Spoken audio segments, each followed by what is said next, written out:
Actu, votre grande émission de la chronique musicale chrétienne que vous avez l'habitude de suivre depuis plusieurs années, présentée par moi, le tonton national, tonton Espérant Kassongo, autrement dit Moana Maele. Comme vous le savez, vous aimez cette émission, nous vous aimons également. Vous nous suivez partout à travers le monde. Vous êtes à Paris, vous êtes à Suisse, vous êtes à Montréal, vous êtes en Belgique, partout vous nous captez.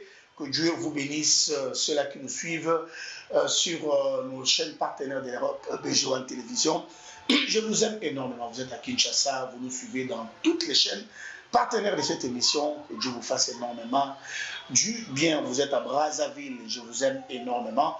Brazzaville, je serai avec vous le 22 décembre, je serai avec vous, on va célébrer les Seigneurs ensemble. Alors, comme vous le savez, dans cette émission, je reçois pour vous les servantes et serviteurs de Dieu qui viennent nous parler de la part du Seigneur, nous proposer aussi leur programme, comme le dit la Bible, il est doux et agréable de frères et sœurs de demeurer ensemble, raison pour laquelle ils viennent aussi nous proposer leur programme et pourquoi pas nous parler de ce qu'ils mettent en disposition pour le peuple de Dieu. Alors, j'ai l'honneur aujourd'hui de recevoir pour nous, pour vous aussi, une grâce qui nous a beaucoup bénis, hein, avec beaucoup de vérité. D'ailleurs, moi, à l'époque, je le comparais à l'ombre Makiati. Donc, c'est un secret, il ne le savait pas. Ah oui, mais avant tout, je vais vous laisser vous découvrir artiste. Et qui est-ce que nous avons invité dans cette émission Gospel Actu d'aujourd'hui? Allez. Kanangila, on y va et puis on revient juste. Beaucoup Jacques Kanangila, à Salibiso honneur. Ça fait très longtemps, je ne sais plus, mais c'est très longtemps encore, hein, c'est très longtemps. Je me rappelle, il faisait un Op TV. Je crois, 22 ans à TV Skoye, ça dit quand. Je l'aime énormément, c'est le pasteur David, nous l'appelons communément pasteur David Biko. Zala seriena bizaleli na yo wana nzambe akopambola yo. Donc il a révolutionné la chorale na biso et c'est très important parce que ça fait partie de notre culture et ça fait partie de l'originalité na biso. Pasteur David Mbote. Mbote mwana mayele pa Espérant nazala sengo mona yo bali komunene ebisaka okubala ubala binacho okuya munene ebisaka na ya munene po ba ndo singala zaki mukefo na ebisaka okubala oya munene azali jana forme na eme batamaka na sia bilaka na nzambe nazala sengo komona yo mwana mayele makasi parce que David mbula nini obiso tozana na sur plateau mo kala makasi meli wana tuzoli amalewa ya shemima la pigeon yo bani musique ezoli amalewa na pigeon na venika na wana bozokita to ke déjà minute transfert za to ke de peine poto lukata tozokita na makulu nzambe wala kama avelo ezate nzamba za malamu il faut kobala kubota kuzwa mutuka tozo mériter yango parce que c'est musique na non mais ça date de très longtemps. Hier, avec notre journaliste Tonton Mike Yamandiko, alors j'ai beaucoup de questions autour de Pasteur David. Alors j'ai beaucoup de questions. Pasteur David, Oyaki, Tambiko, en tout cas, RDC Mobimba, même na poto, au Zongisaki originalité, na vérité. Oui, la puissance. Matoubaye Baratek et Bikor va mettre dans le stade de martyrs. Oui, il y a la puissance. Mais puis après, pasteur, on a senti. On dirait que pasteur a dit Betty et Bikogo. C'était quoi au juste pour que, au bimi en pou pour boyer, tout le monde va featuring na baya Marie Missa, mon père son âme, tout le monde va belé tout ça. Et puis après un moment, porter disparu. C'était quoi? Ouais, mais na sepela ngala mituna no mingi bande ko kanga miso nyonso za signe te motawi mtu mzo kanga miso alali mzo raisonner on se pas oui à sol on ga kanga miso dona wait premier ali musique na biso sito évangile ya ngai na forme nanga ko présenter message très combattu na ba aventurier. OK, Ouais, très combattu dans l'aventure. C'est-à-dire, mon équipe, mon kaka, il faut pas étouffer. Et puis, il faut tout ce qu'il y a bon. Tout ce qu'il y a changé quand il y a bon. Alors, on attend il n'y a plus de sponsors au Bundana. Mon état, on a la musique, on a un célibataire. Moi, on a été charge. À tous les là, on a dit, mais on attend au Bali. Au Bali, il faut attendre.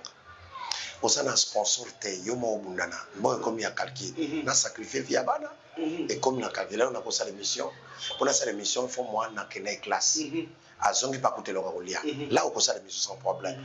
Alors, Nathan Wana, tu as ma pété pour le cas paternel dans ma casse. Quand tu m'imposes que non, pour la songa, il faut boire là, je dis non. Bon, quand on a bolon, on voit Joseph. Na keto pour les mais au sarangote. Voilà, donc biso tikali na logique wana. Alors la logique wana malgré to souffrir nango mais tu es munene tobali pe to zongi koloba. Donc ça ba étape o ya brisement balobaka na école nzambe ba trichaka te. OK. École nzambe ko tricher te mais accepter vous allez briser pour le biolonga. Voilà, nous sommes encore là. Accepter vous allez briser pour le biolonga dit c'était pasteur David. Alors pasteur David Ouyaki pendant makambo kitoko bakoral tout et tout.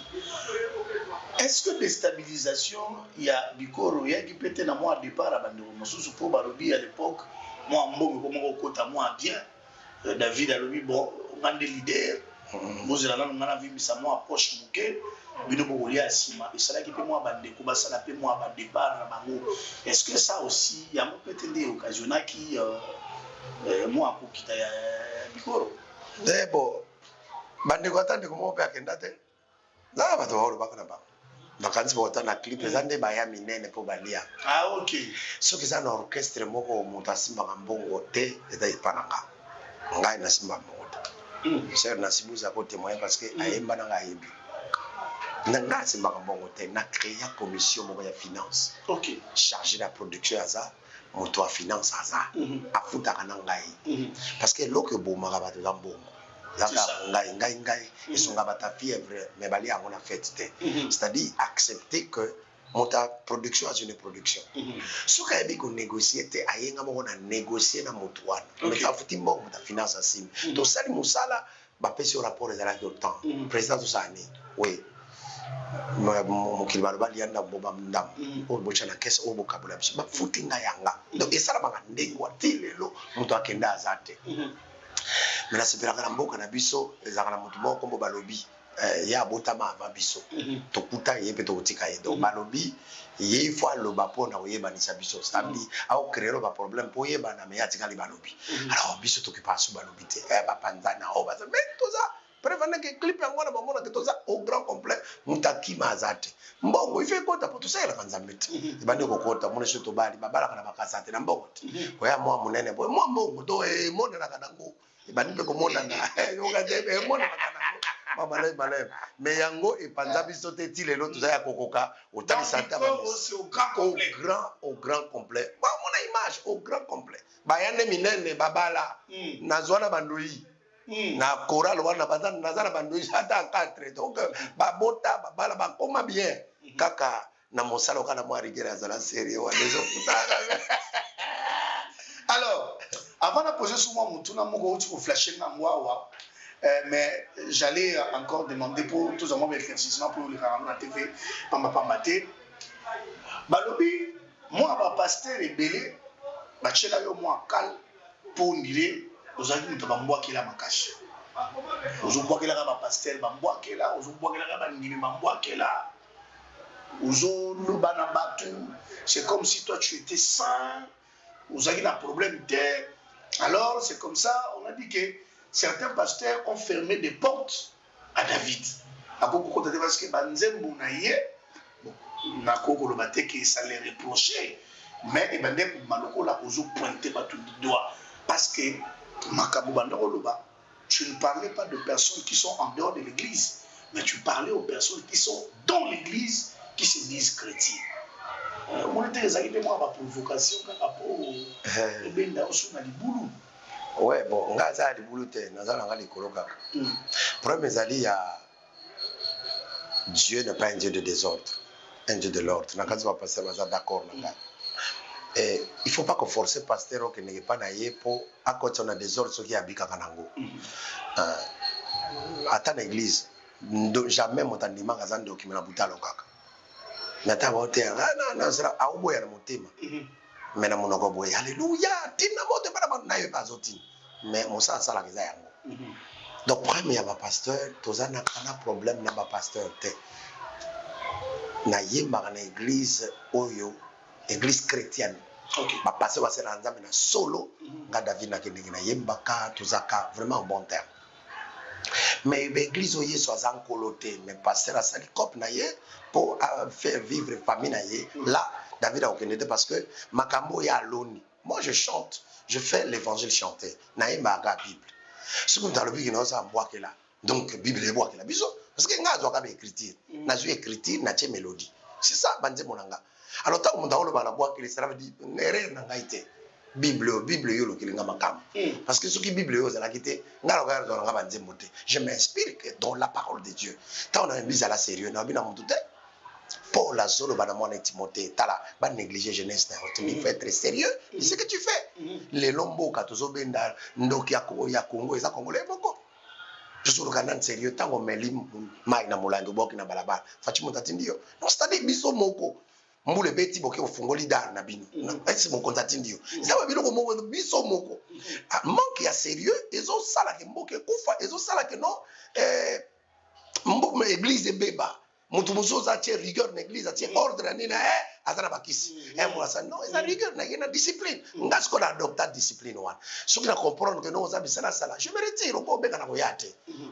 Oh kongoli kino na bilamba lia na koyate. Pananga discipline wana na façon na ngaya ko monela nde bato bamona kaka na o kanga porte ndenge nini. Nga bona za pasteur na tangi classe na sali 5 ans na IPC na sali théologie na silisi bardonenga après na lingina yemba maloba na nzamba avec précision na taka na besoin de comprendre la Bible c'est quoi et comment wapi nani akoma verset ça dans contexte ni quand je chante na yemba yemba te voilà ce que je faisais alors on attend au moment où on a que non alors on a je suis là et je continue à servir le Seigneur avec des hommes de Dieu sérieux qui aiment chanter la Bible et tozawana.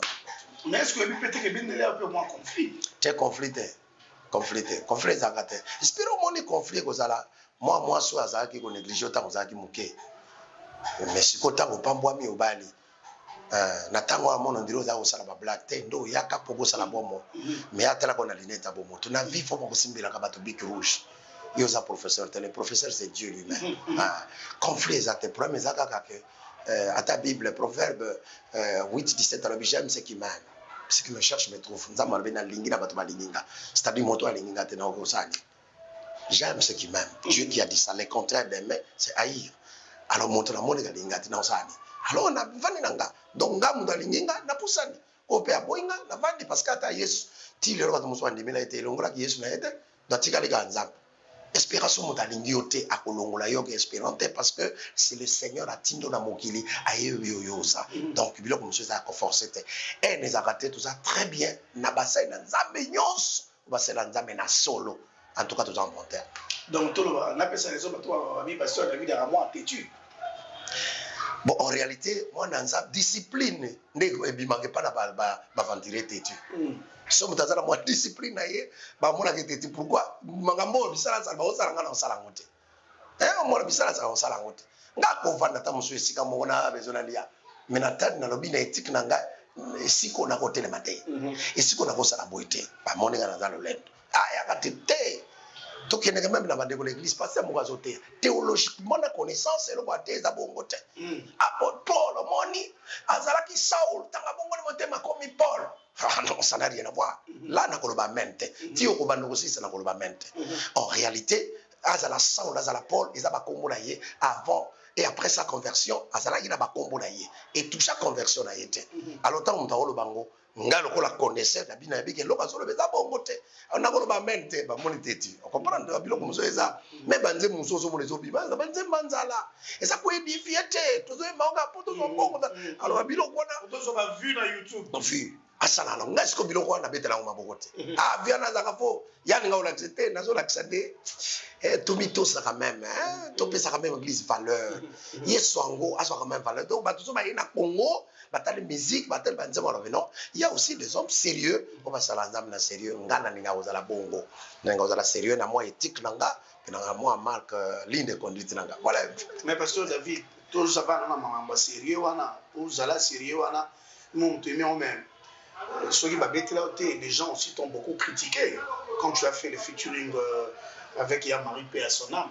Oui, comment est-ce qu'elle était critiquée, comment est-ce qu'elle était traitée, Jézabel et autres. Mais puis après, à cette époque-là, ils sont vivants. Mais pasteur David, à quel rapport, Marie Missama Foulaye, mais en réalité,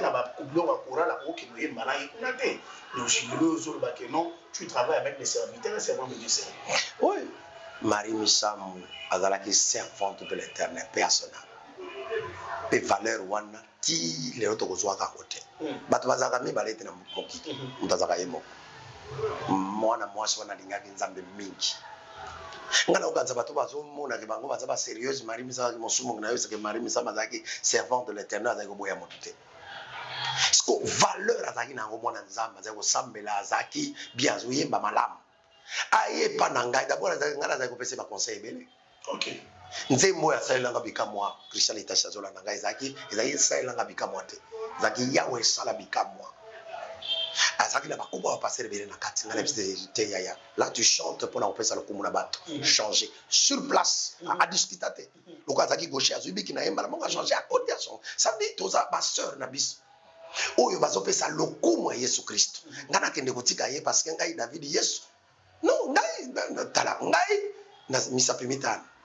Oui, ça va qualité, moi, ça va faiblesse.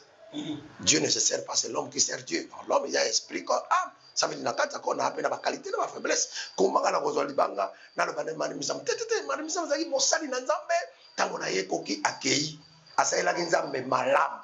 Le col, moi, si, avec la mobilité à ça, ils vont ça.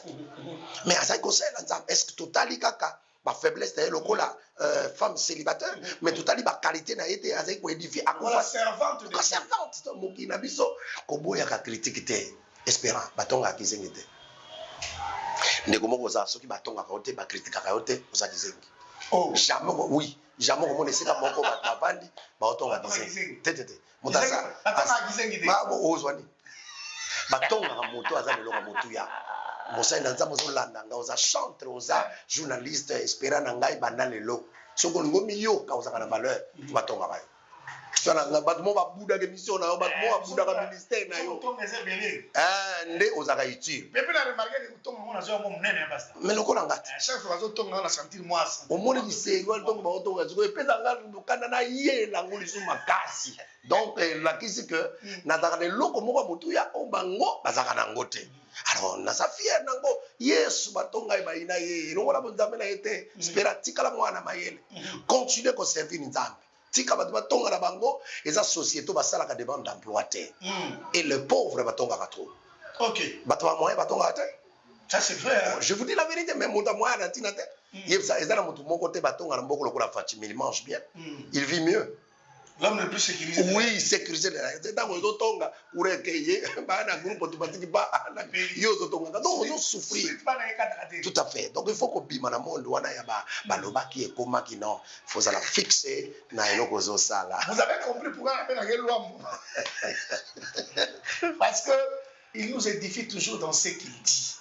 Qu'on caricaturer à monter, nous caricaturer à monter. Alors, ça m'a fait énormément plaisir. Tous les ans, nous extrait ya nzembo baimala ya Marie mpongo wana Jacques Anangila pesa biso extra mpongo tango tozonga tobeta siko masolo asikoyo pasteur ebisa biso tozela nini tozana nini étape nini tokomika Anangila on se tenté déjà sur Vandi mais pasteur David avant de mettre dans masolo lelo obanda lo bango nyoso ke bikoro basi bakoyemba te parce que bapozo question na moi trop ou peut ça dire ma raison moi ebélé. Raison pour laquelle il y a que des hommes qui doivent travailler la micro. Mais après un moment, tout le monde ne chante le mot de l'époque, il n'y a pas Bunga, tu es soit Kendawapi. La sœur Nancy Bouzi, Ayeko Yemba, la chorale, la seule femme qui a chanté avec vous, elle a même participé au clip. Qu'on changeait ma qualification, elle a dû à quoi? Te promets ali nzamba pambulami. Promets ali Sœur Nancy vous ayemba na bikoro te. Ok. Sœur Nancy vous ayemba na pasteur David. Ok. Parce que na saka nzembo na ngamo na studio en tout cas dans ba nuance mosusu et là aussi maté. Moto na memaka ayebite asimba wapi. Mais lokola za pro. Azaki wana tanga koti asemboli makambo na bi oh mwana mama usaki wapi bandakala. Nde simbi. Et puis dans cet album, on a pour relever des défis, il y a 20 chantres. Donc on a besoin de temps à comporter puisque Azali, chance que Ayambolango. Non, parce que David a une musique sans tempo, sur un instrument on a tempo salango. Alors oui, l'évangéliste Blaise Vincent mon habit studio Azali Yaka. Na kinde ko salango. Ça veut pour la relaxer. Musique na Congo to botaminango. To botaminango, et puis moto na mutaza la particularité na ye. Papa Charles Zegolo Banabiso a dit l'impact de la musique, il faut avoir la particularité. Ça, la particularité, na yo, na don. Nde aye to yembi na ye. Donc on souka on a fait tout un clip. Alors Coral Biko les a un problème. Ton expérience ou na basi. Suppose jeune fille moko tango impact bandi à Bali. Oh le sambo na biso nyonso pas na mwana mwasi nyonso à Bali. Donc ko yemba na matango to kozonga 4 heures. To yembi lelo, to yembi lobi, to yembi et pas na mobali na ye. Et que Simba voyage P. Voilà. Il y en a président na wana. Il y en a un problème. Il y a tout le monde qui c'est mieux. Ayemba il faut mobali na ye pas à la moko ya ba choriste. OK. De façon que tozongi minuit. Azana mobali na ye. Donc il voyage. Mota conceptionner moninga azate na kozala épargner côté wana. Nde omona ki na tiaki rigueur na sens wana pour éviter. Parce que nous sommes dans les groupes ils allaient mixte nous sommes dans la carrière sur le mongo bakima makambo wana. Mwana moi signon stango déjà zobima influence koya. Mais toi na production mo boy. Akomina zemi. Il faut que ne bota mais babengi sur la présidence. Voix na ende espoir. On me place tokangami. Ah donc na tala ki ba paramètre nyonso wana.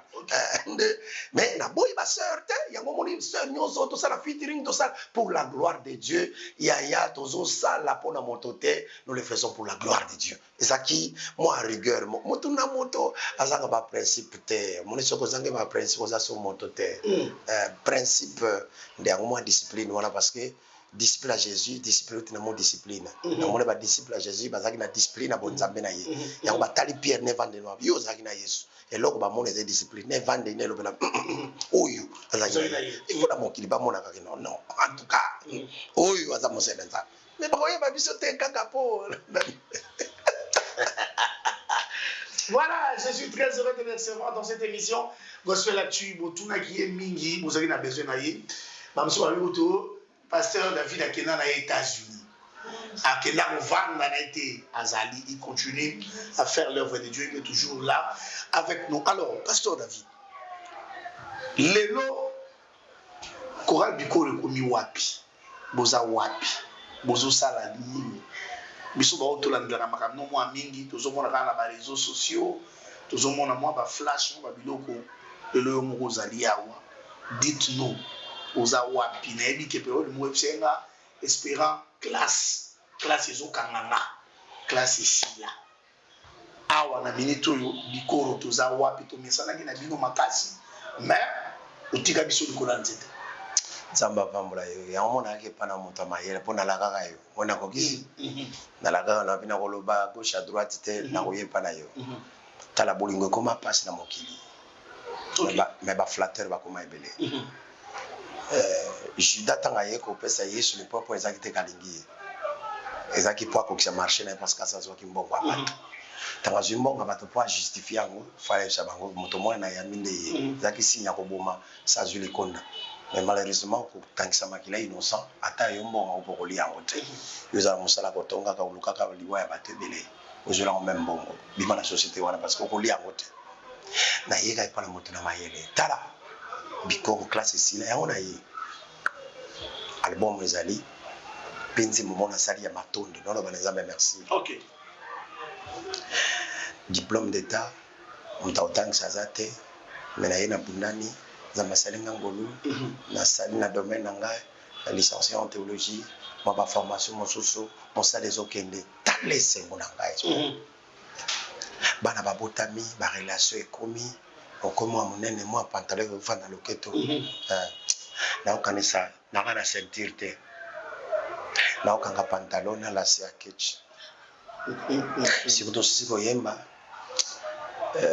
libumu dérange nga akene wesinga ekangi makasi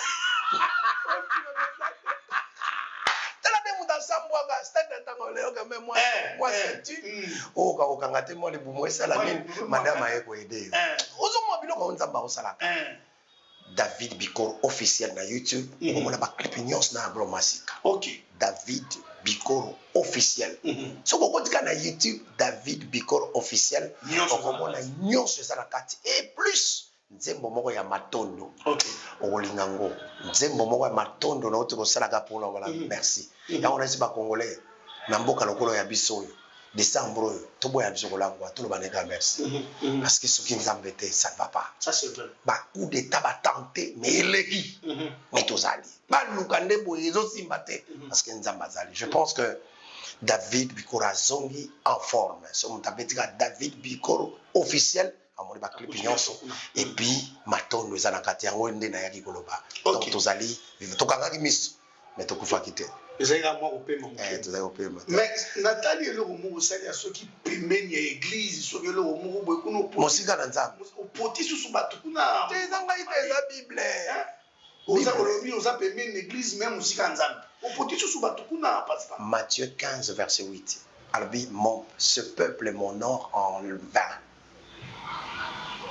bato wana sous mona ba okumisaka ya pamba ba vandela kaka mibeko bato ngaite bato baza pembe na église poison nga na tangi na bible na mona isika moko ta un apôtre akufana poison na bible na mona te biso de baka na tango akala poison batiela ka nde bambanda mais lelo eza na ecclesia bato baza pembe na église n'est-ce pas mais mosika na nzambe comment poison go ya na église ba traître na kati église mais comment ba pasteur ba ko ndima ba monter kaka po ba détruire moninga ba melelikaye ba omena na likana ta ba yeba na ekolo te me ba mikabelaka mais biso yo ya muke muche pesanga aoka tankelete mais biso yo yesu na mokona yesu na monoko siko todo bomana pourquoi alors natali makamnyo so na comprendre notre wane pembe l'église kongola ninga église mingi yo quand même mateya sokola ni mateya olandi ba chant oko comprendre que église na biso malade.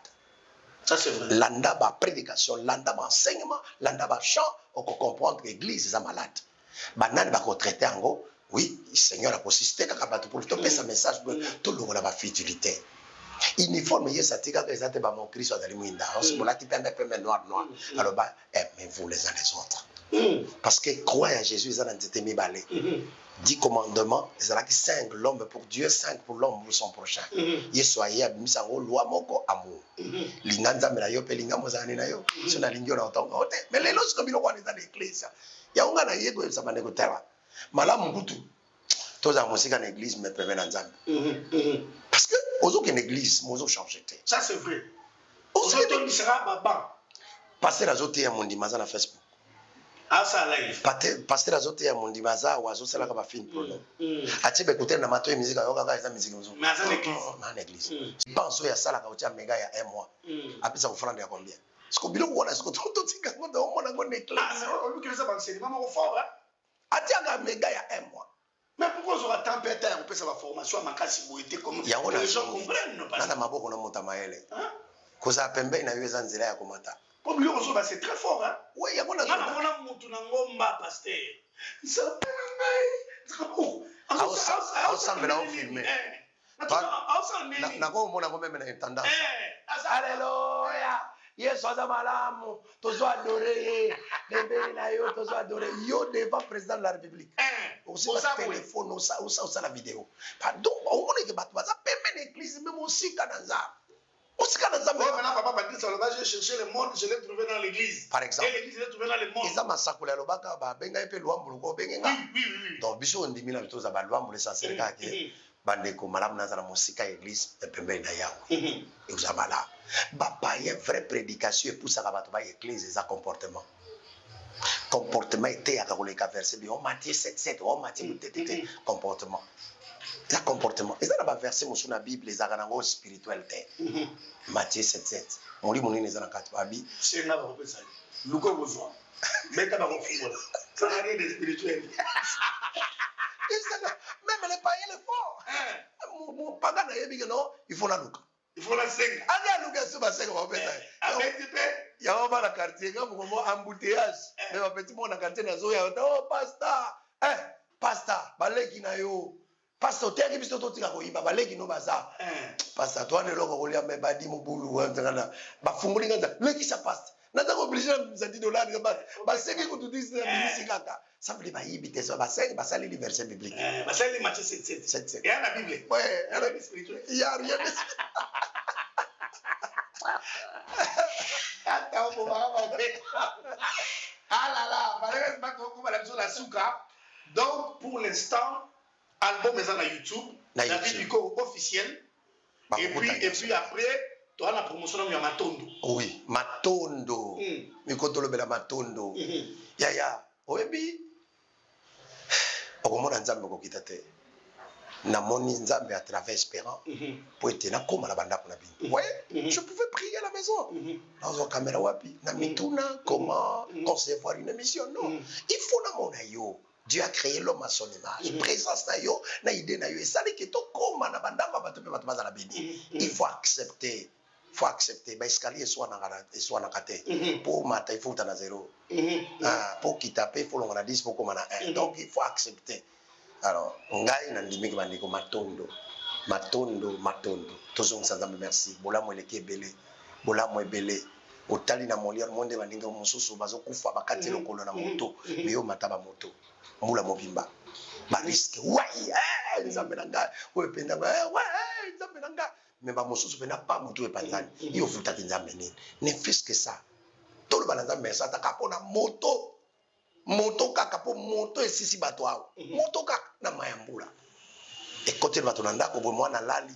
Ba o préférer biloko bakene mwana sa mena. C'est biloko wana. Ya ona posiba na nzambe bola na nzembo wana ya Matondo. Rien to le bana nzambe merci. To simbano na famille. To ke ko le bana Seigneur merci. Tala bambonga ba unité na ba mega. Ucha ba mega ka pofinga bato. Ka ko critiquer bato. Kaka pola tseneta ba biso to kolaka nage na biso ta to kola na série na biso za passe mo na sous-vêtement moi c'est ça qui passe mais les locaux ta na TikTok. Et ça la sonne. Alors on la ba mega. Est-ce que to ko côté à terre pour que ba bonne manière et kota voilà mo ça na biso Matondo. Matondo Dixit pasteur David, nous arrivons déjà à la fin de cette émission. Pasteur, est-ce que le programme est allé? Tout année autour de la nan. Est-ce que parce que Batou, ce qui est vrai, Bazo, c'est là une activité de pasteur David. Attends, moi, mini concert, est-ce qu'il y a un programme, tout le bibo comme toi, on a vous là, tout c'est la moitié.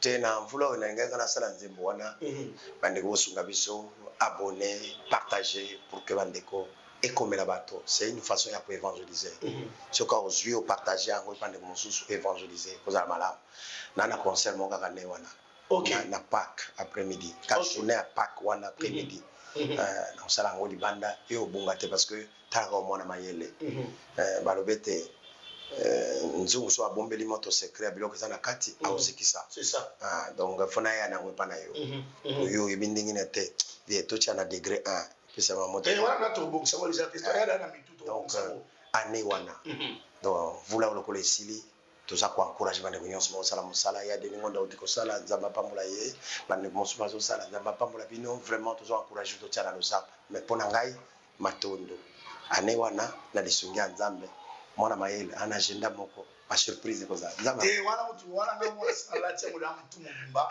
ezana mzoto na mobimba Jacques Alangila, une très belle émission, des très belles réflexions avec le pasteur David. On a dit parce que la vérité naïe. La vérité, ce qu'il dit, ce sont des choses où et c'est la personne de Christ tout le monde dit ça. Pasteur, en dernier mot, pour la bataille, nous sommes battus sur la moquille de Mobimba. Oui, ici dans mon île pour que tout ça n'a déjà. Bon, ça me ramène pour la Mobile. Bon, critiquer pendate, mais toi encourager. Peuple journaliste nyonso, bananza nyonso saka musala mala. Tous les hommes de Dieu, serviteurs, servantes de Dieu, tout l'acheter pour votre fingi. Continuez à servir le Seigneur parce que ta Christ est moko balobaka, mais à cela que tu atteindre mission, nzamatina kina sela mo. Samba pambola bino mingi, tozali wana. David Biko officiel kozwanga na 084 054 70 19 084 054 70 19 pour kozwa mosai na bino oya yambaka ye moko pe tokosolola tozala besoin ya soutien na bino na losambo soutien na bino na kokola kotia na motema bo encourager biso merci espérant pona ko encourager ata tolalaki vi oza wapi salinga bolamu mingi sikola musa inga teta musuna oreve nkola salete tokutana kola pambola ba Christ nyonso grade leki ba grade nyonso na église ezali koza mo Christ n'abandonnez pas ba kolongolo diacre nous volongola mo Christ te nzambe afambola vie merci. Amen. Alors merci, vous étiez nombreux à suivre cette émission Gospel Actu. Comme je l'ai dit tantôt, Pasteur David Nebomounié, toujours au Bunda, Moussala Ezonga, Azonga non visible. Je crois que si le Seigneur fait grâce, la semaine qui commence, il sera encore reçu par mon petit frère, tonton Mike. Nous avons dit à Dieu, on ne va pas se dérouter pour permettre à l'évangile d'aller plus loin. Raison pour laquelle on est toujours là. 22 ans de carrière, on a changé de domaine. Je suis toujours dans les gospels. C'est comme ça que le Seigneur me fait du bien. Nous m'a dit Pasteur David. Mon pokani chemise pour moi bouton, et tellement pour moi ventre. Et puis. Ezali ba salaire ya kana nga vini kana. Na ya ba malewa. Na ya kupola ba mvula. Azo ba zuku na pola mvula vie. Na ke sa l'émission chemise côté ya kupola côté ya kauka. Na bulaki ba kotimbla tele mutu mo vena koma. Tonton Poli. Voilà, merci beaucoup à vous, merci à toutes les personnes qui nous ont suivis, merci à notre grand partenaire Béfica, merci beaucoup, merci aux agents de Béfica, la sœur Nancy Boussi, notre financière, à la sœur Evoudi, notre réceptionniste, à notre boss, notre patron, les pasteurs Tchalka Lampuna, Josué, que Dieu bénisse, merci aussi à mon assistante qui nous a assisté, mais la bombe en commoné. Pour l'instant, merci à Montréal, Jacques Kanangila qui était derrière le dé caméra et puis il a monté cette émission. Merci. Beau-frère, Nanga, beau-frère.